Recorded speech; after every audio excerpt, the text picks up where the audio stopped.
கடவுள் நம்ம எல்லாருக்கும் எதுக்காக கஷ்டங்களுக்கு மேல கஷ்டங்கள் கொடுக்கிறார் தெரியுமா? அதை எதிர்த்து போராடத்தான். அது நம்மால முடியுமான்னு சோதிச்சு பார்க்கத்தான் அவர் அப்படி செய்யறாரு. நம்ம மேல நமக்கு நம்பிக்கை வரணும்னு நினைக்கிறாரு. நம்ம உறுதியோட செயல்படுறோமான்னு பாக்குறாரு. 4 பேருக்கு நம்ம நல்லது செய்யணும், நல்ல மனுஷனா மாறணும்.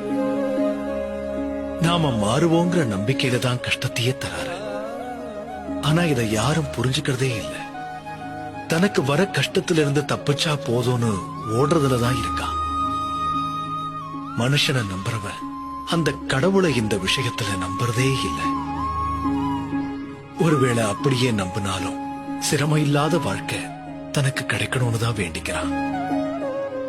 அதை எதிர்த்து போராடி சமாளிக்கணுங்கிறதும் கிடையாது. நம்பிக்கையோட வரக்கூடிய வாழ்க்கையை ஏத்துக்கணுங்கிறதும் கிடையாது. எது நடந்தாலும் அதை பார்த்து பயப்படாம அது நன்மைக்கு தான் நடக்குதுன்னு புரிஞ்சுக்கணும்.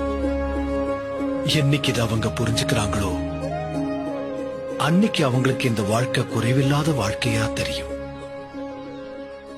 எந்த காலகட்டத்திலையும் கடவுளுடைய நம்பிக்கை குறையவே கூடாது.